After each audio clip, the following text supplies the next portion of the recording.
Oh, yeah, there is times now I think about that Grand Prix and I kind of think, why wasn't I more excited or why wasn't I jumping around? Hindsight's wonderful, isn't it? Daryl Beattie is a three-time MotoGP Grand Prix winner who between 1992 and 97 competed against titans the likes of Doohan, Gardner, Rainey and Schwantz. It was the era of unforgiving 500cc V4 two-strokes that had big power, small weight and bad attitudes, and Beattie achieved mastery of these machines. Hi, I'm JP from Motorcycling Queensland and welcome to Centenary of Speed. Now, let's find out a bit more about Daz. Can we start with your beginnings in motorcycling? And I mentioned the word magnetism when I sent you the questions the other day, because I really feel like that's part of it, is that you become attracted in a way that's like a magnet. You can't leave motorbikes alone for the rest of your life. Yeah, I do remember the beginnings. Not like kids these days that are riding motorbikes at 3 and 4 years old. So my first motorcycle rides in my life when I was 9 years of age, which was in 1979. I was living in a Brisbane suburb at the time and we'd not long moved from Carroll Park, but we were living on Acacia Ridge. Yep. And Carroll Park was where we were living. And I said to my mother on the morning before I was about to go to school, I remember saying to her, I was watching Agro Cartoon Connection with Jackie Fiona McDonald. Yep. And I said to my mum, there's a motorcycle competition on there and you need to get the weight of the motorcycle. Could you put some entries in for me? And she said, sure. She said, what's the weight? And I said, I have no idea. So in those days, I just grabbed the phone book and I looked up a motorbike shop and it happened to be Daryl Rick Suzuki at Ipswich there. It used to be near the railway line. Yep. And I can still hear the phone being clunked on the desk now. And the guy saying, hang on a minute. And he come back and he said, I've got a brochure here. It says it's 56 kilos. So I said to my mum, it's 56 kilos. And I went to school. And I never thought anything more of it. I don't know the exact time frame, but it might have been about a month. Yeah. And a letter come in the mail, and my mum said, there's a letter there for you. You're going to be beside yourself. So I looked at it, and the letter was from Channel 7, Brisbane, at Mount Cootha, saying, can you come on Agro on such and such a day? Because you were drawn today at Tivoli Raceway at a motocross event, and you were the winner of the RM50. Wow. So that's how it started. I won a motorcycle on TV show on Agro. I burned around in the bush on it. I burned around Trailblazers as a kid on it for a bit. And that was the beginning. So I went on to, rode dirt bikes for 6 years and then bit of speedway, underage, and then road racing. But yeah, the beginning was quite extraordinary. And interesting too, that like in this day and age, you'd call starting at 9 a late start, and there you became a Grand Prix winner, like 100%, yeah. And I think, and not only that, you became a bloody prodigy. Like you were a young, like who the hell? How is this guy so fast when he's so young? Yeah, and I'm a big believer in my young bloke at the moment, 23, and he's working his way through the aviation stuff, flying as a pilot. And I see it with him as well. But I'm a big believer in, when you get the opportunity, I make the opportunity. There's no doubt about that, and that was my case going to Japan. But more so, there is a bit of luck along the way, and you create some of that, but you do need some at times. And I think for me, obviously, there was luck in winning that motorcycle, but also just along my motorcycle career or path. Mum and Dad really didn't have money to support it, but we did the best we can with the bikes we did, and did the mini bike scene. And when I decided it wouldn't be speedway and it was going to be road racing, obviously that money-wise is a bit crazy and silly, and I had help and support in areas, and they did as much as they could. But I look at the opportunities that arose around that time, but I think if you snapshotted that and put it into today, forget about me being 9 and kids being younger, but I don't think I would make it, because I think I was lucky at that time that there weren't many road races around that were 16 or 17 or 18 or 19 years of age. A lot of the Aussie road races in those through that period were quite established. Like the Phyllis's, Mick Doohan was new, but Mick was older than me. So for a young guy to be on the scene, which was unreal for me, and I didn't realise at the time, but in hindsight, there was a lot of eyes on me because they were like, who's this young kid road racing and going so good from dirt track? And I guess having that attention, but not many young guys doing it and doing well, it accelerated my path. You know, I was a privateer through Maruki Yamaha with John Oliver, which was extraordinary. And then in '89, signing with Honda Australia, racing the 250 in the Rosales Championships. You know, all that stuff was quite quick, really, when you consider I started on my 16th birthday, September '86 at Surfers Paradise Raceway, and a couple of years later I'm riding for Honda Australia on 250 and then on RC30 and then testing for HRC in Japan, and then by '93 on the world stage. It was all quite quick, and I really just put it down to that at the time there wasn't a flood of young kids, whereas now there's more bums than seats, isn't there now, whereas back then there was probably more seats than bums. Yeah. Well, I can't help thinking you're being a tiny bit modest there, mate, but I take your point. So what? Tell me about the magnetism, though. Like when you first started, you know, when you first laid eyes on that thing, and that you're looking at that gleaming yellow plastic and going, wow. And, you know, like when you first started it up and you know, I want to know how you felt about it, you know, after your first couple of rides and what your relationship was with it, you know? I think like any kid, it was just a dream, you know, like I didn't know in the family. Dad rode a motorbike a little bit, commuting every now and then. I think in those days it might have been a XT or a TT 500. I'm not sure which one it was. And he rode it very rarely, but no one in the family rode motorbikes. And it wasn't like we had one in the garage all the time and I was just frothing over it. It was like I was, I'd see him and I loved him and I'd think about him. But when I eventually won that and I dropped it off, yeah, you know, like any kid, I just remember first laps around the yard, learning to use the clutch, digging the grass up at Power Park, you know, in suburbia, and then parking it and walking around and looking at the knobbing marks turning up the grass and that sort of stuff. You know, I just thought that was cool, you know. Yeah. Oh, look at those ruts. And then for my parents to be able to see how much I loved it and letting me go right in the bush there, which is now the Logan motorway, and push it to the bush, ride in the bush and push it home after school and do that on my own at 9 years old. That was quite extraordinary, really. Like, maybe that's just, we're a bit more strict now with that. I kind of made a little bit, letting my kid go around the bush at 9 years. I'd be worried, you know, about people and things happening. But, yeah, and then just had the foresight to put me in a club. But, yeah, it was, you know, we never had a shed. We didn't have a garage, so it lived in the lounge room. It was always parked in the middle of the lounge room, so I was always sitting on it watching TV. And if work had to be done on it, I had to work on it because, you know, in those times we could race at Archfield Speedway on a Friday night, and Dad was working, and they always said, if you want to go to the Speedway Friday night, your bike's got to be ready. So, yeah, I think it was good because I was forced to learn about it, work on it. Yeah, and having it in the lounge room was even more special. So good. Yeah. And have you tried at various stages of your life being away from motorcycles and felt the need to come back to them? Probably my biggest fallout with motorcycles was when I finished Grand Prix racing. So when I got hurt and I had the big head injury in '97, left the sport young at 27, and just I wasn't angry, but I was over it. I was a bit dejected about it all.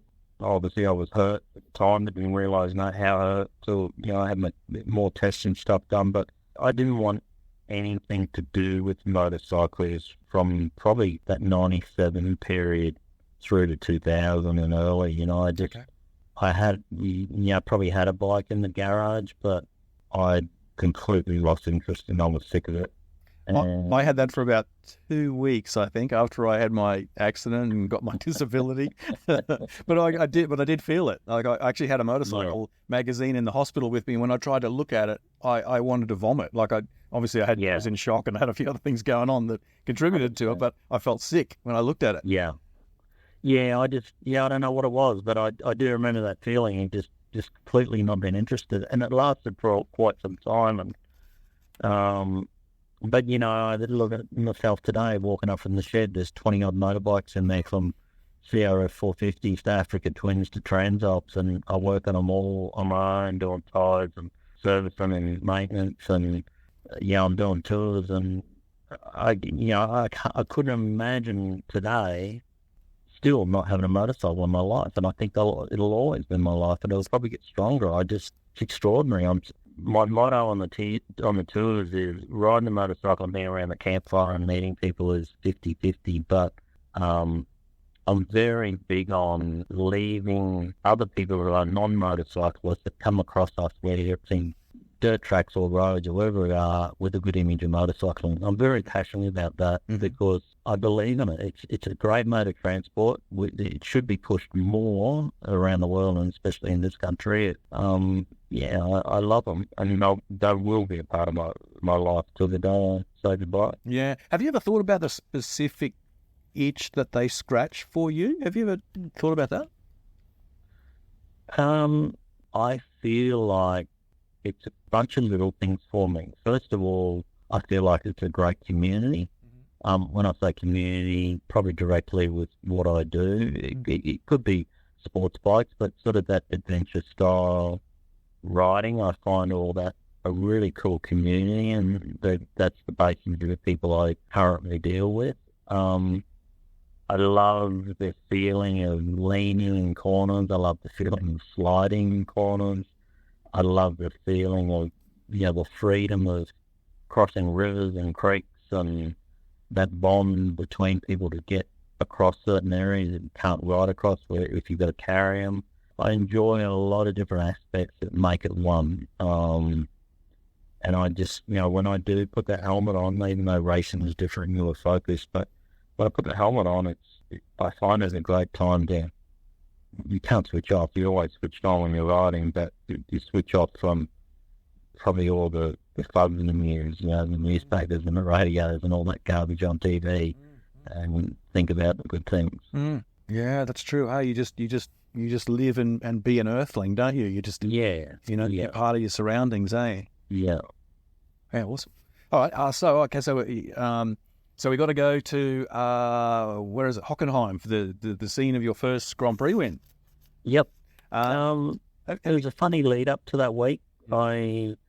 93 in my first year in Europe, I drove to a lot of races, and once you got to drive to races just to see a bit, and then you'll be over it and you'll fly. Yeah. So I had driven to Hockenheim for that weekend from south of France.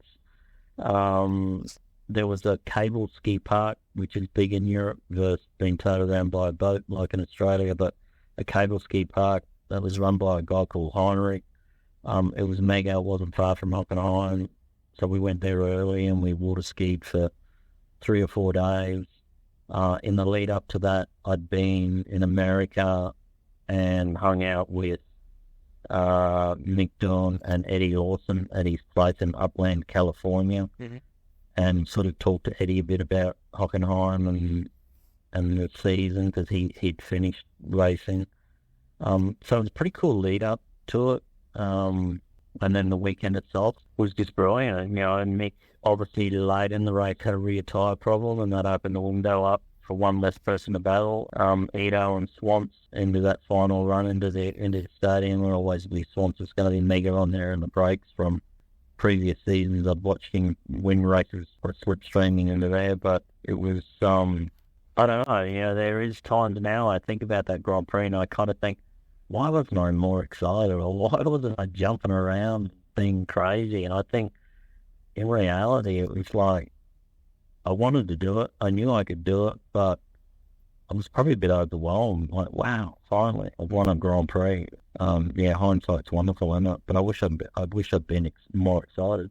You just reminded me then of when my first son was born, and I look back at that and I go, why wasn't I, crying and laughing or jumping up? I was kind of like just watching it all unfold, and I don't know why I wasn't more emotional at the time. Yeah.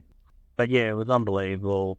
Amazing racetrack, and I'm glad it happened at places like that because, motorcycles will never race at places like that again, and, it was extraordinary fast. First place, we used to hit 200 mile an hour.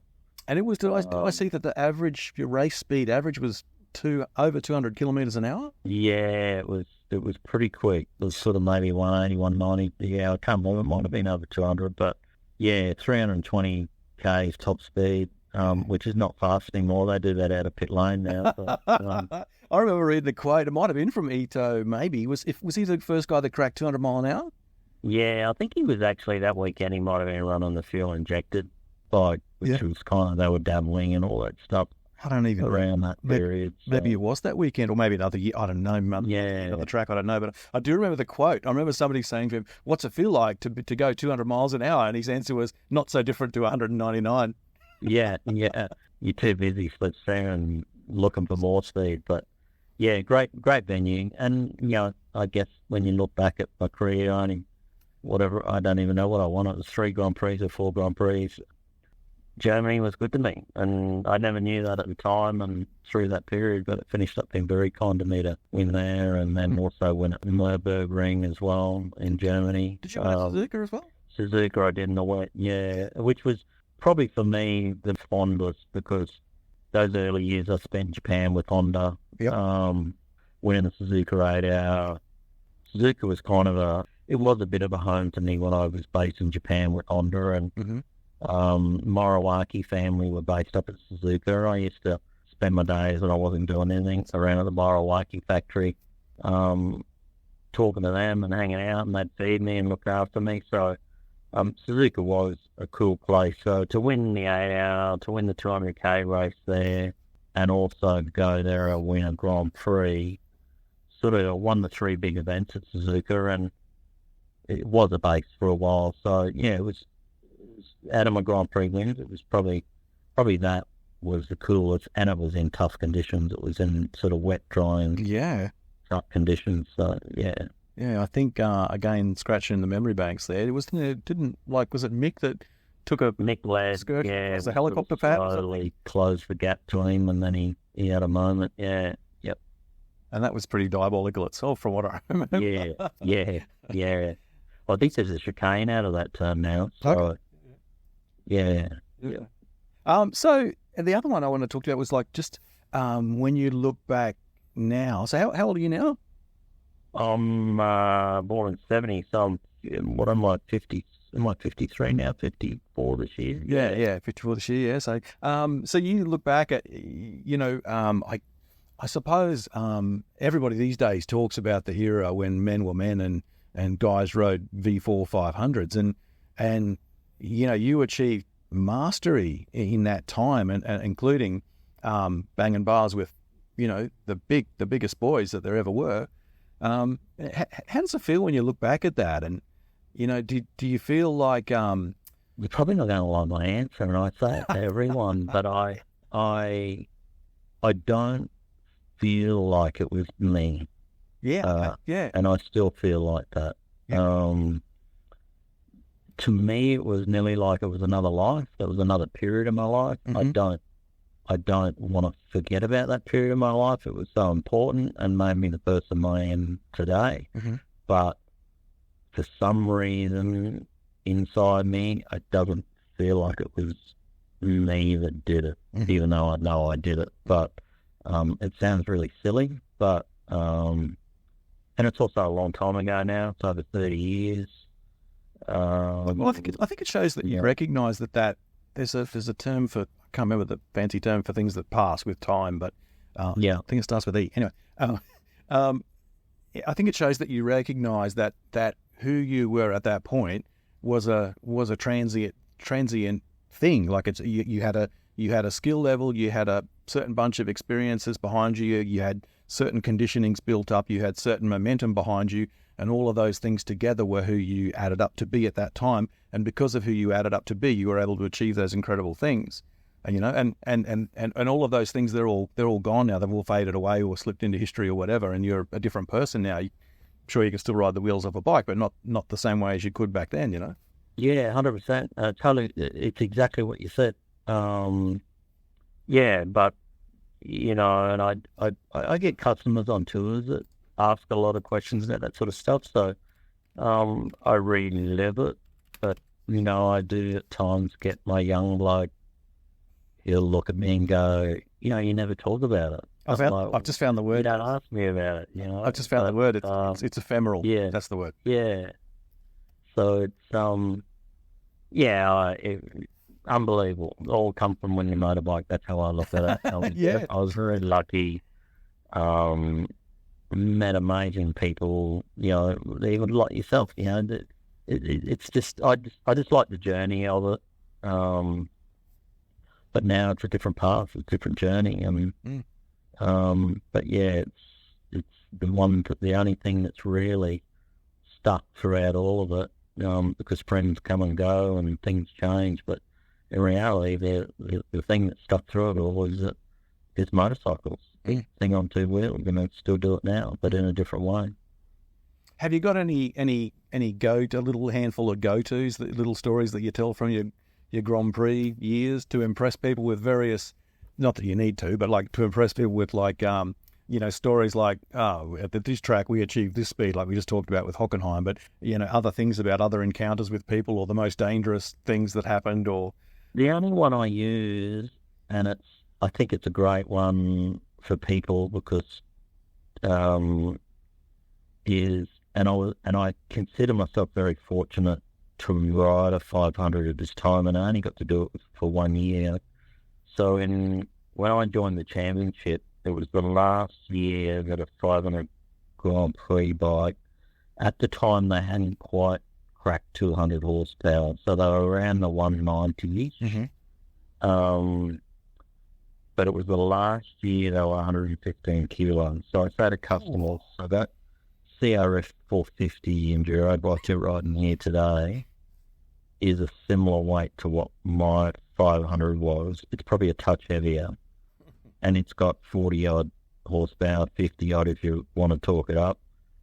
And my Grand Prix bike had 190, nearly 200, another 3 times at the same weight. And I guess that's a power weight thing. Then people go, holy fucking to the leader. Yeah. You know, it's not really to talk it up, but at the time it was like, yeah, they were wild, but that's just what you had, and that's what it's dealt with. And like I look at the modern day stuff now, the electronics and the aero and everything, they would feel exactly the same as how it felt to me back then. It's a different beast. There's a whole lot of different tech involved to make them what they are, and they're a hell of a lot heavier because they're 4-strokes. But I bet that acceleration is probably more than it was then. It'd be phenomenal. So, yeah, it's just because people say to me, oh, you know, when you did it, you had no electronics, you had no slip clutches, you had this, and it's different now. And I say, I agree, but it is different. But don't be fooled. Like, it'd be just every bit as hard or harder now, you know, just that weight and physical aspect of fighting aero and changing directions, and it'd be wild. But yeah, it's pretty cool. The pinnacle end of the motorsport. Hitting the same marks to brake with and all that sort of stuff. Like that's the stuff that was amazed me was how do you brake on the same couple of meters of tarmac when you're arriving at 300 kilometers an hour? You know, you just get in sync so quick, and I guess that's the secret to be able to do that. Well, I wonder whether it isn't an internal timer, like you know how long the straight lasts at some point in your brain. You know what the revs sound like, you know what the wind sounds like just at that point. I wonder whether you record all of those things as well as the visual stimuli from where the braking marker was. Well, someone asked me one day, and I just said to them, and I don't play golf now. I used to hack around a bit, but I used to say to someone, in an extraordinary, I could arrive at a corner in the distance at 320 kilometres an hour, and I knew at roughly, 80 metres or 90 or 100 or 200 or whatever it was, that I had to grab the biggest handful and brakes that I needed to pull it up. But I can stand on a golf course and look at a flag in the distance, and I've got no idea how far away it is, to hit a golf ball. So it's just what you know, I guess. And you get used to those speeds and distance and you can just. I like it when people ask you questions like that, because I've never really thought about it, but you're just so in tune with it, it's just becomes so natural. Oh, it's just amazing, mate. And then to fight that where someone can grab the brakes beside you, and you know that you can definitely go a bit further. It's funny how your eyes and your mind and your perceptions become so in sync. Yeah. Hey, so with that first win at Hockenheim, do you think that do you think, well, I guess you alluded to it before when you said, I knew I could do it. Was it in some ways you were just ticking a box? Like in some ways you just kind of, you weren't surprised by it. So was that part of the reason, do you think, that the celebration? I think so, yeah. And not being cocky at all, but I think just being in Japan and racing a 500 in Japan, and then I did those couple of wild cards when Wayne was out for Earth Kanemoto and finished on the podium. So I think deep down I felt like I could be as good as those guys, which was probably a good taster and a good start. So when Hockenheim happened, deep down it was amazing. I was so excited and, jumping around with the team in the garage. But when I see footage of it, I think, Jesus Christ, mate, why couldn't you smile? Look a bit excited, mate. More, but that's a different me now than what it was then. Yeah, but even then, I guess you weren't Valentino Rossi, were you? Like you weren't that sort of emotionally out. No, and that's what makes me cherish people like him so much. It's not he was an amazing motorcycle rider, but the personality that went with it, and to be able to do both. Yeah. I think is what's extraordinary about him. The Mark Marquez and stuff now are unbelievable as well, but Valentino's gift was to be able to be unreal on a motorbike and draw the crowd. That's what made him special, and that wasn't my personality. People say to me now, a lot of people don't know you and how funny you are. Maybe I am around family and stuff, but that's different again to Valentino. That's what made him so special. Yeah, that's right. And that's kind of why Casey found it so tough too, because once people have seen a Valentino, I sometimes feel sorry for the riders because they expect 100%. That out of everyone. Like that's a demerit if you can't be Valentino Rossi. Yeah, and there was nothing wrong with Casey being the way he was, because that was his personality, but it was so hard because people felt like he was brushing them, or it's just it's a challenge. But at the end of the day, and you think about Casey's success, which was extraordinary, and he won a couple of titles and left the sport. He left at 27 when I left, but Valentino did it over such a long period. It's just, I don't know how he did it. I think it's extraordinary. Yeah, he did. I mean, he I guess he was always relatively lucky on the injury side, wasn't he? And he sort of collected that. Was it one? Very lucky. Leg? Yeah. Yeah, so he did well there. Hey, so the other thing I want to ask you about, mate. Sorry, I know I'm. You're right. I've had you for half an hour now, but I remember seeing. I was watching the Grand Prix one time at Phillip Island. I remember you and Mick doing a parade lap on I think maybe Fireblades or something. Maybe, I'm not sure. And I remember getting the distinct sense that you guys started racing each other. Like you were like 1 minute you were like riding around waving to the crowd, and then the next minute it looked like things were getting a bit serious and back ends were stepping out. Would you mind telling me that story? I don't remember it, to be honest, but I do remember, like any racer, when there was a period of that sort of stuff happening, if there was either going to be a little bit of racing, or if there was no racing, it would be who could leave the biggest black line off a turn somewhere. There was always, it was never simple, go and do a few display laps and waits for people. It always had to be a competition or a one-up somewhere, where it was who was quicker or who could lay the best black line off the turn somewhere. So, yeah, you're right. Something would have been going on. Yeah, awesome. And is that kind of, were you talking specifically about your relationship with Mick there?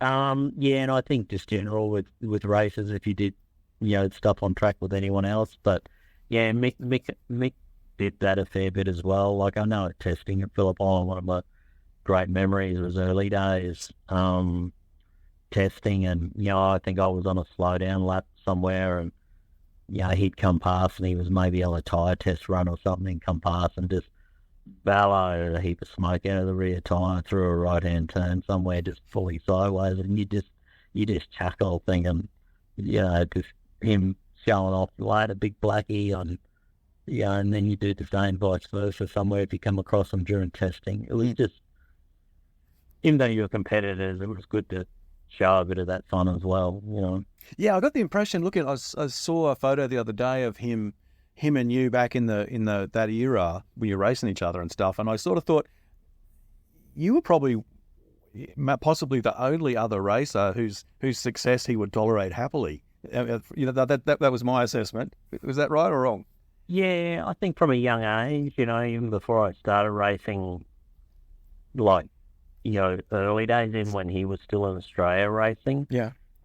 When I was 16, he was riding a Brody bike, and I sort of hung out with him a bit. Mm-hmm. And a lot of them, they didn't take me under their wing, but a lot of them sort of accepted me, probably because I was younger. Mm-hmm. And I sort of got to know him from early on, and then, then eventually he'd come to Japan for the 8-hour, and then I'd see them in Europe when I started racing in Europe, and I was obviously his teammate in 93. Our friendship was probably strained a little bit in 95 when I fought for him with the world title, and I led it for a while and finished second. Yep. That's probably the most tension we ever had. Yeah, I bet. That's pretty normal. Well, he was such a Tyrannosaurus, wasn't he? Like, he fight so hard for a championship. Yeah. So it's it was good. I think it was nice to be able to think that through that period, like I don't see Mick at all now other than at events, because we all just lead our lives differently. But it was pretty cool to be able to, through your racing career, still maintain some form of friendship, which is pretty rare. Do you consider him like a good friend now?